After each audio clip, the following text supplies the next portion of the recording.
Good morning. Last night வந்து US market ரொம்ப ஹெவியாக ஃபால் ஆயிருக்கு. என்ன ரீசன்னு பார்த்தீங்கன்னா, ஒன் ப்ரைவேட் ஃபர்ம் என்னமோ பேர் சொன்னாங்களே, சேலஞ்சர் கிரேன் கிறிஸ்மஸ், நானே இப்போ தான் கேள்விப்பட்டேன். ஆக்சுவலாக அவங்க என்ன பண்ணுவாங்கன்னா, they release the monthly reports on corporate lay off. October மந்தில் மட்டும் 1.5 லட்சம் லே ஆஃப் நடந்திருக்காமா கம்பேர்ட் டு செப்டம்பர். இதனால என்னன்னா, US companies have laid off almost 1.1 million employees. இதுதான் வந்து ஹையஸ்ட் இந்த 22 இயர்ஸ் ஆமாம். ஸோ இதனால் என்னாச்சுன்னா, மார்க்கெட் சென்டிமெண்ட் டோட்டலாக நெகட்டிவ் ஆயிடுச்சு. இதனால் வந்து விக்ஸ் வந்து 8% வந்து ஜாஸ்தியாக இருக்குது, from 18 to 19.5. So fear level வந்து கொஞ்சம் ஜாஸ்தியாகிடுச்சு. இதனால தான் வந்து யூஎஸ் மார்க்கெட்டில் செல்லிங் ப்ரெஷர் வந்து ஸ்ட்ராங்காக இருந்துச்சு.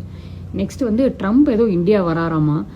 ஒயிட் ஹவுஸில் வந்து ரிப்போர்ட்டர்ஸ் கேட்டிருக்காங்க, ஏன் டேரிஃப் பற்றி கேட்டிருக்காங்க, மோடியோட டாக்ஸ் பற்றி கேட்டிருக்காங்க. அதுக்கு ட்ரம்ப் என்ன ரிப்ளை பண்ணியிருக்காருன்னா, எல்லாமே நல்லா ஸ்மூத்தாக போயிட்டுருக்கு, நெக்ஸ்ட் இயர் வந்து இந்தியா விசிட் பண்ணுவேன் அப்படிங்கிற மாதிரி. அப்புறம் வந்து பிஎஸ்யூ பேங்க் மர்ஜர் நியூஸ் அது வந்திருக்கு. அப்படின்னா என்னன்னா, நிர்மலா சீதாராமன் மேம் இருக்காங்களா, அவங்க என்ன சொல்லியிருக்காங்கன்னா, பப்ளிக் செக்டர் பேங்க் வந்து பிஎஸ்பியோட மர்ஜர் பிளான் வந்து கவர்மெண்ட் வந்து டிஸ்கஸ் பண்ணிட்டு இருக்காங்க.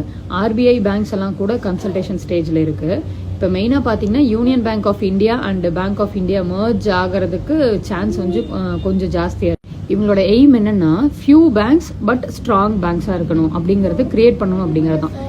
இது வந்து அஃபிஷியல் அனௌன்ஸ்மெண்ட் இல்லை, அதாவது ஃபார்மாலிட்டிஸ் தான் போயிட்டு இருக்கு, பிளானிங் ஸ்டேஜ் தான். ஆர்பிஐயும் ஃபினான்ஸ் மினிஸ்ட்ரியும் சேர்ந்து டிஸ்கஷன் பண்ணிட்டு இருக்காங்க. சரிங்களா, இம்மீடியட்டாக மர்ஜர் நடக்கும் அப்படிங்கிறது கிடையாது, டைம் எடுக்கும்.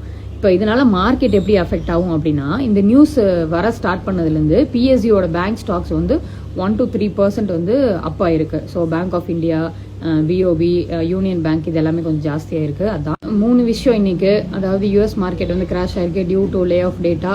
செகண்ட், நிஃப்டி வந்து கேப் டவுன் ஓப்பனிங்காக இருக்குது, 50 to 100 points. I'm not sure of it exactly.